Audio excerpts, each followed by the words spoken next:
તમને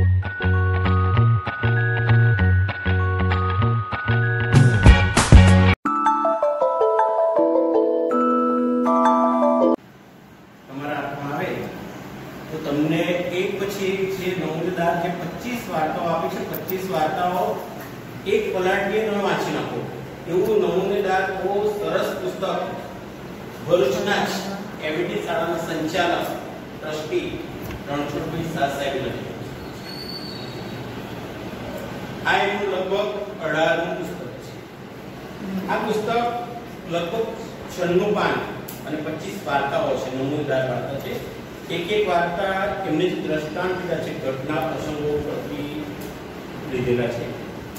પુસ્તક વાંચવાની જે પ્રેરણા છે, મને પ્રેરણા મારી બીબી આવી એવું કહી શકું. એનું કારણ છે જિલ્લા કક્ષાનો જે સાયન્સ ફેસ્ટિવલ હતો, એ સાયન્સ ફેસ્ટિવલમાં એ લોકો વાગરા મુકામે ભાગ લીધો ત્યારે એમટી શાળાએ એ વખતે જે પહેલો બીજો જે નંબર આવ્યા એ લોકોને 5-5 પુસ્તકની ભેટ આપી, કીટ આપી. તો એમાંથી મારી બેબીએ જે પુસ્તક વાંચ્યું પછી મને કે પપ્પા હું તમને આ પુસ્તક આપું છું, આ પુસ્તક તમારે વાંચવા. એટલે લગભગ આ પુસ્તક તો 1 વર્ષ પહેલા વાંચી નાખ્યું. ફરી પાછું સાહેબે મને આપ્યું એટલે મારું કંઈક મેં બીજું લેવાનું ધારણા હતી. સાહેબ કે આ પુસ્તક લઈ લો, સરસ છે. એટલે જિંદાદિલી બહુ સરસ વાર્તાઓ છે, તમને સહેજ પણ કંટાળો નહીં આવે. જિગ્નેશભાઈ બહુ સરસ ફાઈબર ઓપ્ટિકલ વિશેની માહિતી આપે, જાણવા જેવી. તો આ જિંદાદિલી હું જ્યારે પુસ્તક તમારી સમક્ષ ચાલુ કરીશ તો એમાં લગભગ 25 વાર્તાઓમાંથી મને જે ગમતી 5 વાર્તાઓ છે ને એ 5 વાર્તાઓ તમારી પાસે શેર કરીશ. 5 વાર્તાઓમાં એમાં કંઈક ને કંઈક મૂલ્યો રહેલા છે અને મૂલ્યોને આધારે આ પુસ્તક લીધું છે. તો જિંદાદિલી પુસ્તકમાં જે 25 વાર્તાઓ છે, 25 વાર્તાઓ લેખનના આધારે એમાં ઘટના છે, પ્રસંગ છે, દ્રષ્ટાંતો છે. આ દ્રષ્ટાંતો જીવનના જીવિત જે પોષક વિચારો છે એ સહેલાઈથી આપણને સમજાઈ જાય એ રીતે અહીંયા આગળ મૂકેલા છે. જીવનમાં ધન, કીર્તિ, દોલત આ બધું કમાવા પાછળ આપણે ઘણા બધા વર્ષો વેડફી નાખીએ છીએ, પરંતુ આપણે જિંદગીને કઈ રીતે માણી શકીએ, જિંદગી કેવી રીતના જીવવી જોઈએ એના ઉપર હજુ આપણે બધા પ્રકાશ પાડી શકતા નથી. તો આ પુસ્તકની અંદર પ્રેરણા, ઈચ્છા શક્તિ, શ્રદ્ધા, પ્રમાણિકતા, હકારાત્મકતા વગેરે ગુણોને લઈને હું તમારી સમક્ષ આવ્યો છું. અને એક પહેલી જ ઘટના હું તમારી સમક્ષ વાત કરું છું. ટાઇટલ એ છે ગરીબોની શ્રીમંતાઈ અને શ્રીમંતોની ગરીબાઈ. ગરીબોની શ્રીમંતાઈ અને શ્રીમંતોની ગરીબાઈ. એક સાડીવાળાની દુકાન પર એક ધનિક બેન, મતલબ કે પૈસાદાર એક બેન આવે છે અને એ સાડીવાળા ભાઈને એવું કહે છે કે મારી દીકરીના લગ્ન છે, આ લગ્નની અંદર મારે ત્યાં મારી કામવાળી આવે છે, કામવાળીને મારે એક સાડી આપવી છે, તો તું એને કામવાળીને ચાલે એવી સાડી મને બતાવ. ત્યાં એક બીજી કામવાળી, બીજી એક સામાન્ય ઘરની સ્ત્રી આવે છે અને સામાન્ય ઘરની સ્ત્રી આવી અને એવું કહે છે કે હું જ્યાં 25 વર્ષથી જે બંગલામાં કામ કરું છું તેના દીકરાનું લગ્ન છે, તો એ દીકરાને ત્યાં એની દીકરીને એના દીકરાની બહુને આપવા માટે એક સરસ મજાની મને સાડી બતાવો. એને જે ભેટ છે, ગરીબાઈ છે, બરાબર છે. તો આપણે એવું સમજી શકીએ કે ગરીબાઈ ક્યાં? રૂપિયા ભરેલા કબાટમાં, તિજોરીમાં, કે પછી ખાલી પાકીટ છે તેમાં. સરસ. બીજું ઉદાહરણ આપી શકું એટલે અહીંયા આપણે કહી શકીએ કે આપણે વ્યક્તિગત રીતે ઘણા ઉત્તમ હોઈએ, પરંતુ જ્યાં સુધી જરૂરિયાતમંદ વ્યક્તિઓને આપણે જો મદદ ન કરી શકતા હોય તો એ શક્યતા નથી. એટલે આપણે માનવતા આપણે બતાવવી પડશે. આગળ મૂલ્ય છે માનવતા. એક કુટુંબ હતું, એક પ્રવાસમાં અને 5 સ્ટાર હોટલમાં રોકાણ. 5 સ્ટાર હોટલમાં રોકાણો. હવે એ કુટુંબ ત્યાં રોકાઈને બીજે દિવસ દૂરના સ્થળે જવાનું. તો એ કુટુંબમાં એક બેન હતા, એની બેનનું 6 માસનું બાળક. આ બાળક દૂરના અંદરના પ્રદેશમાં જવાનું હતું, જંગલ વિસ્તારમાં જવાનું પિકનિક માટે. એટલે એના માટે મને વિચાર આવ્યો કે એના માટે દૂધની વ્યવસ્થા હોય તો સારું. એ પોતે 5 સ્ટાર હોટલના હોટલ હતી, ત્યાં સાગર પક્ષમાં જઈ અને રિસેપ્શનિસ્ટને મેનેજરને પૂછે છે કે અમારું નાનું બાળક છે, એના માટે દૂધ મળશે? એટલે કે આ દૂધ મળશે, પણ તો તમારે એના માટે એક્સ્ટ્રા પૈસા ચૂકવવા પડશે. તો કઈ વાંધો નહીં, તમને પૈસા ચૂકવી દઈશ. એટલે એ દૂધ લે છે, પિકનિકમાં નીકળી ગયા છે. ઘણું સરસ મજાનું સ્થળ હતું, આવતા મોડો થઈ જાય છે, પેલું દૂધ પૂરું થઈ જાય છે. અને જંગલ વિસ્તારની અંદર જગ્યાએ દૂધ મળતું નથી. બાળક રડવા લાગે છે. બધા સભ્યો હતા એને બાળકને શાંત રાખવા માટે પ્રયત્ન કરે છે, પરંતુ બાળક ત્યાં રડતું બંધ થયું. એવામાં જ ટ્રાવેલિંગમાં એક ઝૂંપડું હતું. એ ઝૂંપડાની અંદર એક કાકાની દીકરી હતી, જ્યાં એક ચા બનાવતા. એટલે ગાડી ઉભી રાખી છે, બે કાકા પાસે જાય છે કે ભાઈ કાકા, અમારું નાનું બાળક છે, મૃત્યુ થયું છે, અને થોડું દૂધ મળશે? હા, કેમ નહીં બેન, દૂધ આપે છે. બેન એને પૂછે છે કેટલા પૈસા? કાકાનો જવાબ બહુ અદ્ભુત હતો. એ કહે છે કે નાના બાળકો માટે અમે પૈસા લીધા નથી.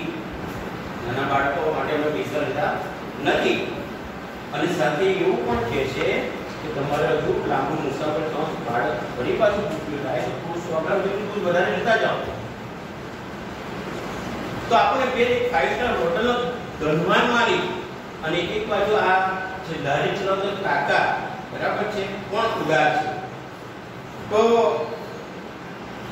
આપણે એક વસ્તુ તારણ કાઢી શકીએ કે શું ભાવિ પેઢી કમાઈ કરવા માટે અસમર્થ હશે, એટલા માટે આપણે એટલા માટે કમાઈ કરીએ છીએ, એટલા માટે આપણે ભેગું કરીએ છીએ.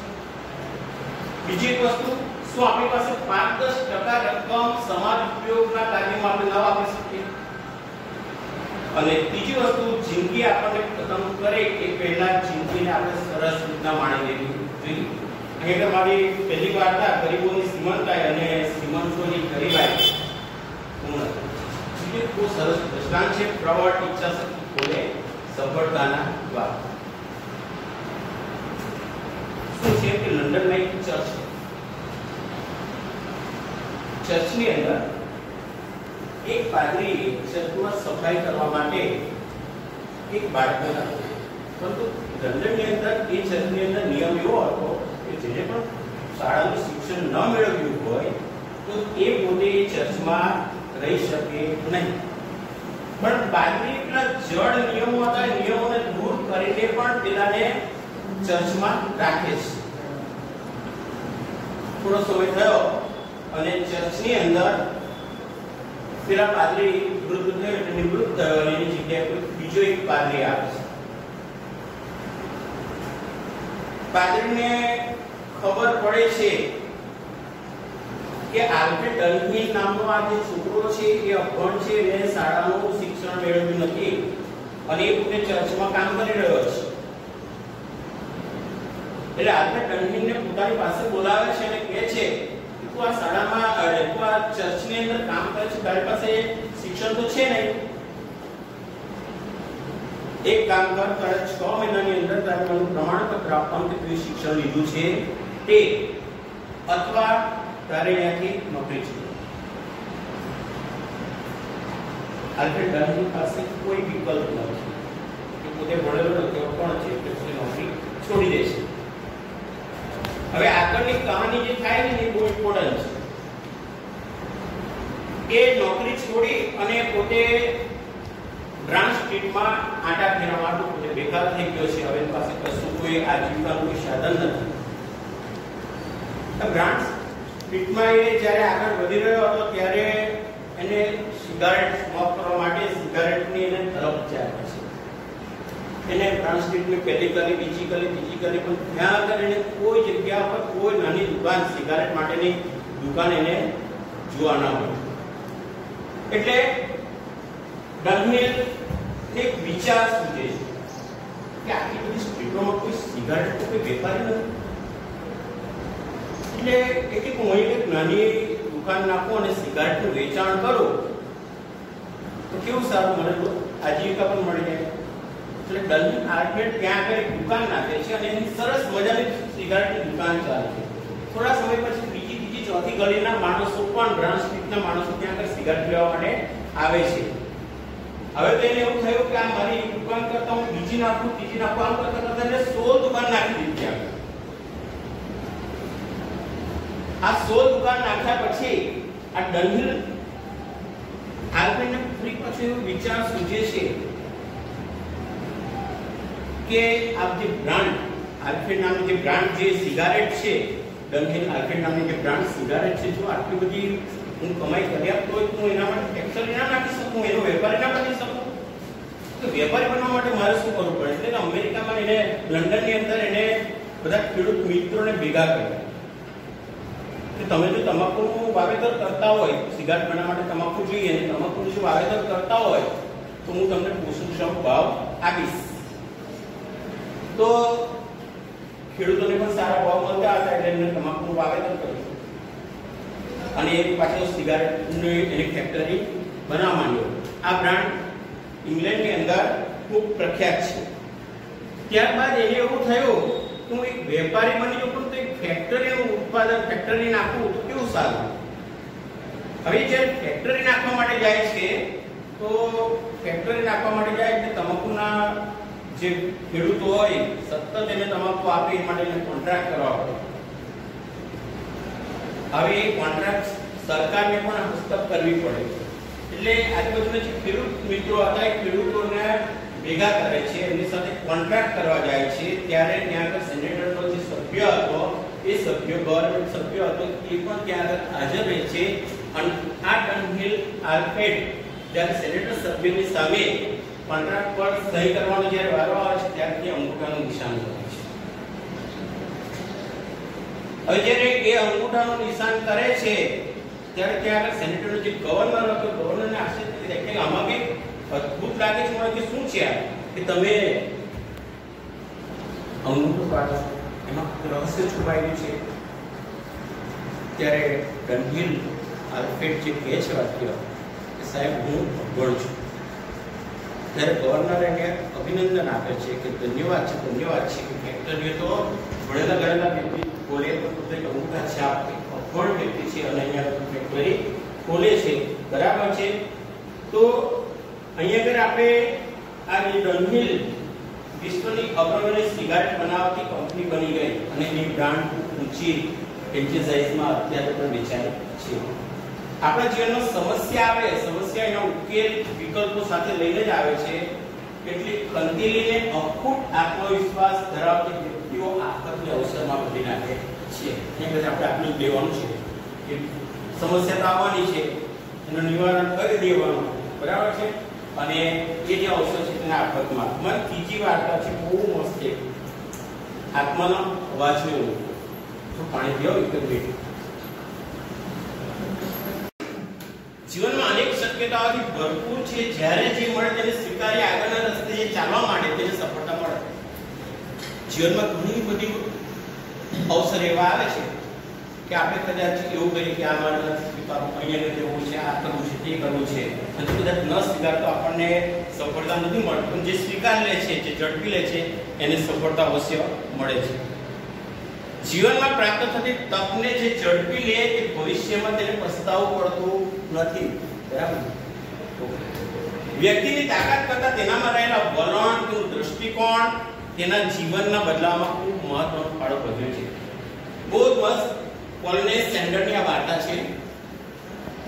એક બાળક હતું, સાંભળજો, નકારાત્મકતા એના જીવનમાં કેટલી બધી આવે છે તે જોવા જેવું છે અને પછી એના જીવનમાં કઈ રીતના હકારાત્મક ભાવ આવે છે એ આપણે આગળ જોઈશું. એક બાળક હતું, 6 વર્ષની ઉંમરે એના માતા પિતા મૃત્યુ પામ્યા છે.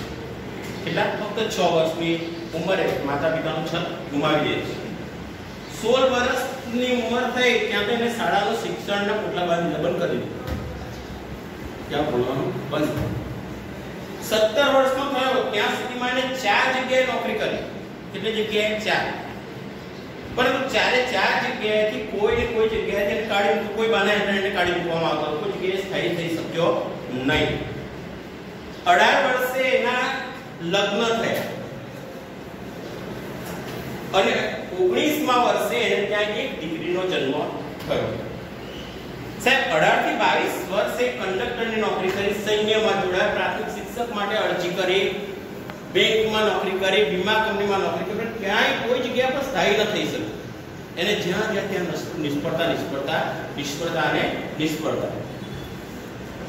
20 વર્ષની ઉંમર થઈ ત્યારે એની જે પત્ની હતી એ પત્ની અને એની જે દીકરી હતી એ દીકરી બંને એને છોડીને જતા રહે. એને ખૂબ આઘાત લાગે છે. આઘાતમાંથી ઉતરવા માટે અને કોઈનો સાથ સહકાર મેળવવા માટે એની દીકરીનું અપહરણ કરવાનો પ્રયત્ન કરે છે, પરંતુ દીકરીનું અપહરણ એ કરી શકતો નથી. ત્યાં પણ એ પકડાઈ જાય છે અને એને પોલીસ જેલમાં મૂકે. હવે આમ કરતા કરતા એક જગ્યાએ રસોઈયાની નોકરી કરી અને રસોઈયાની નોકરીમાં એને સારી ફાવટ આવી હતી, પરંતુ ત્યાં પણ એના વિચારો મળતા ના આવતા ત્યાંથી એને છૂટા થઈ ગયું.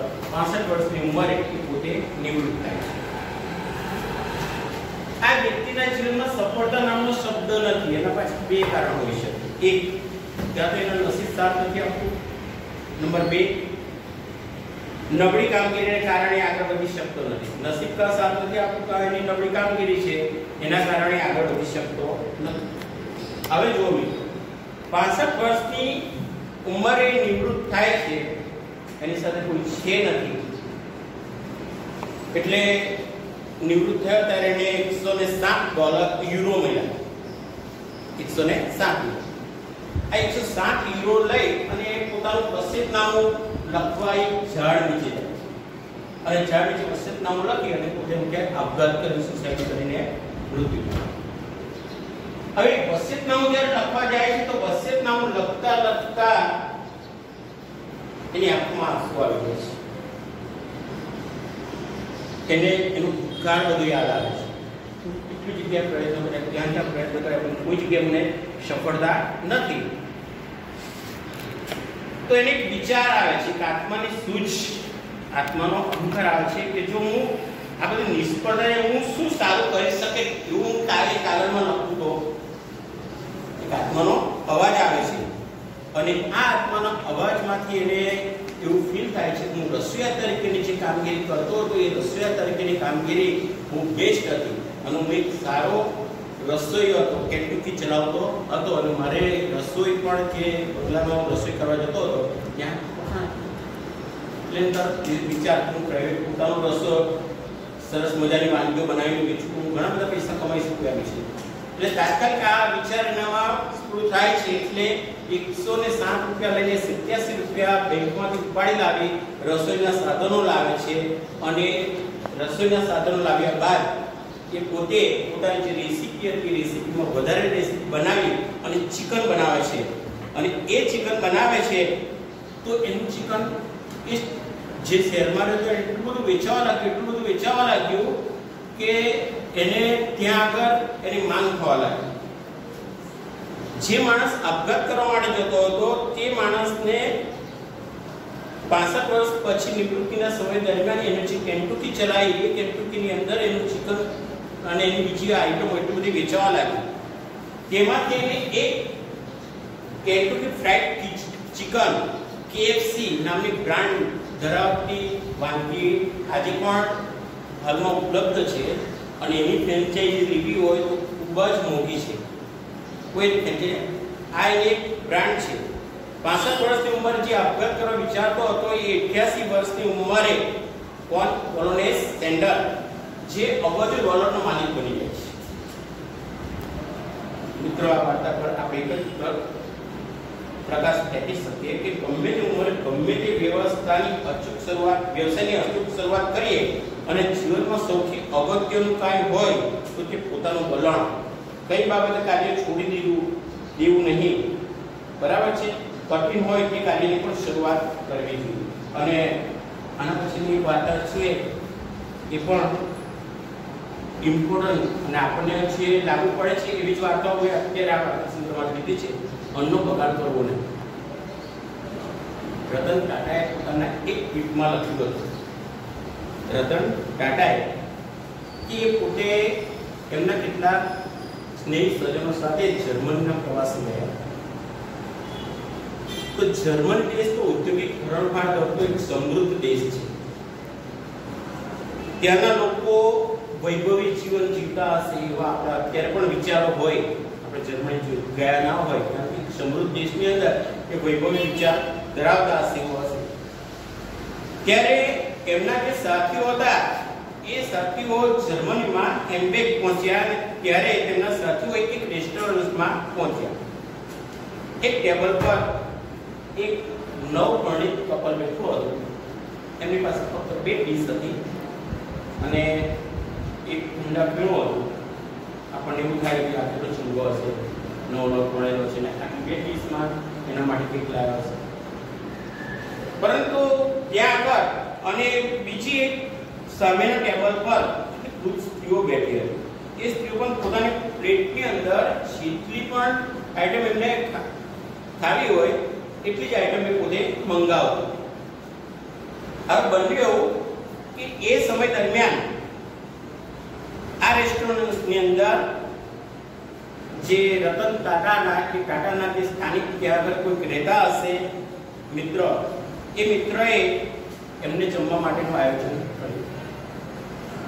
એટલે ત્યાં આગળ એમના મિત્રોએ જરૂરિયાત કરતાં પણ વધારે જમવાનું બગાડ્યું.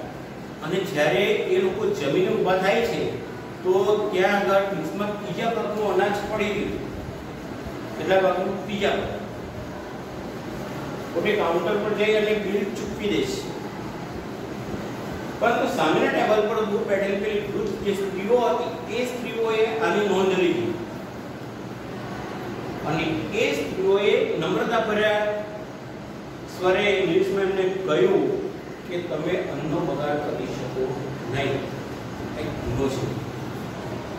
તમારે જેટલું જોઈએ એટલું તમે લઈ શકો.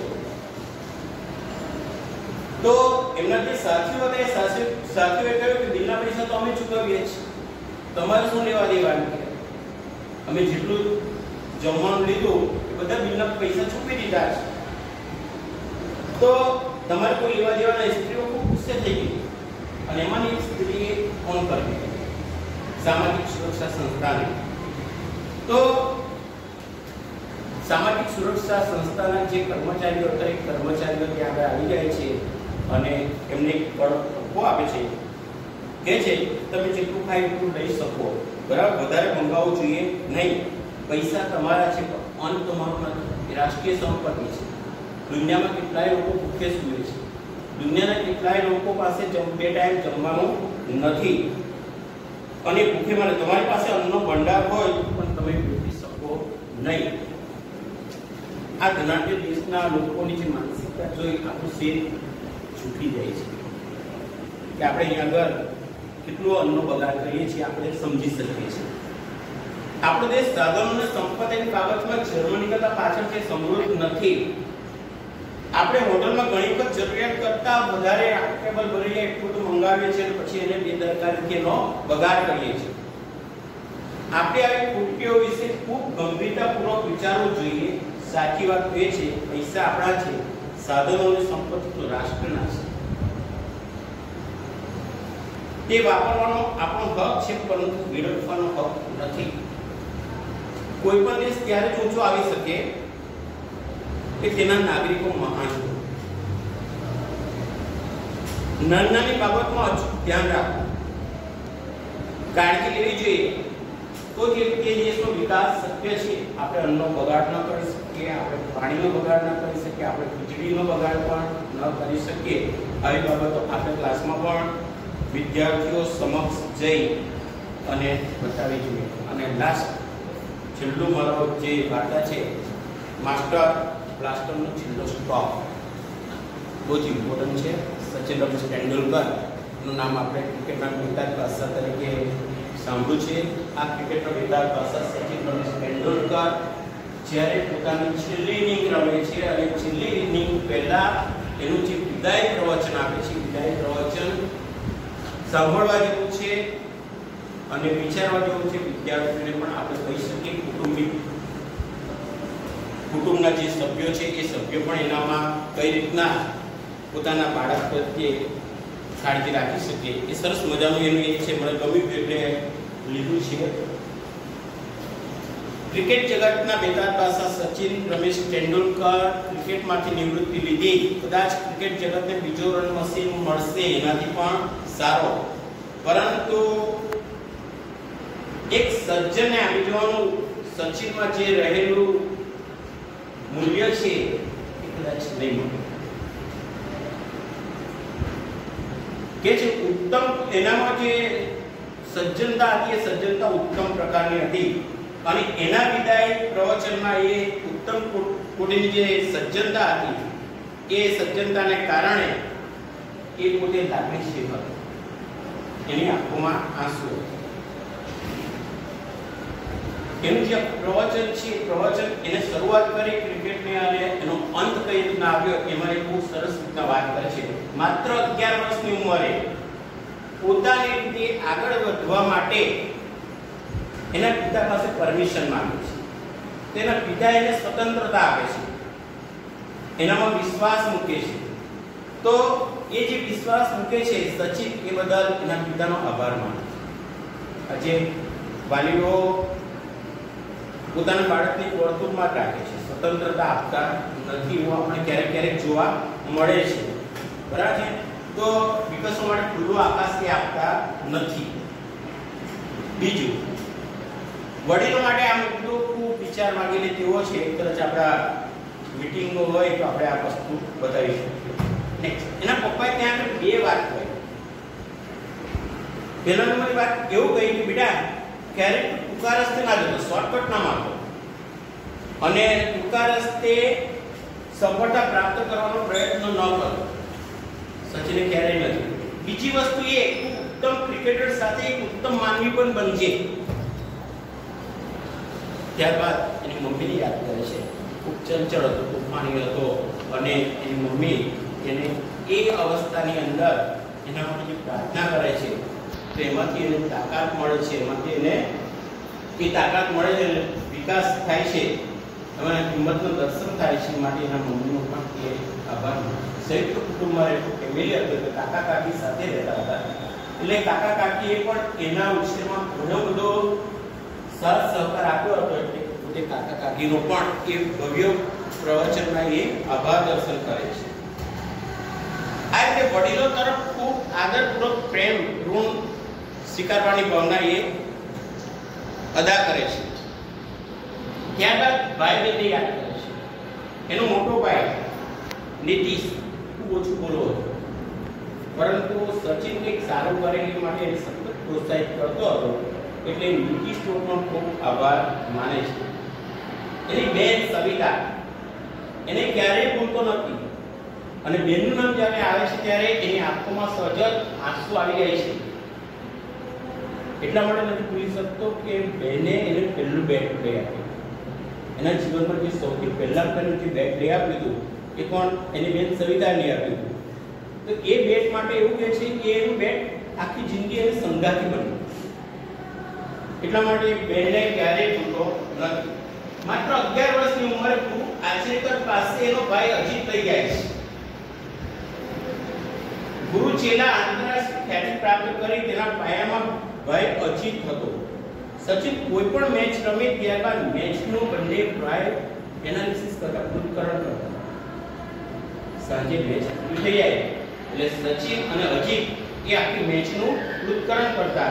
એટલા માટે ભાઈ અજીતનો પણ એક ખૂબ આભાર માને છે.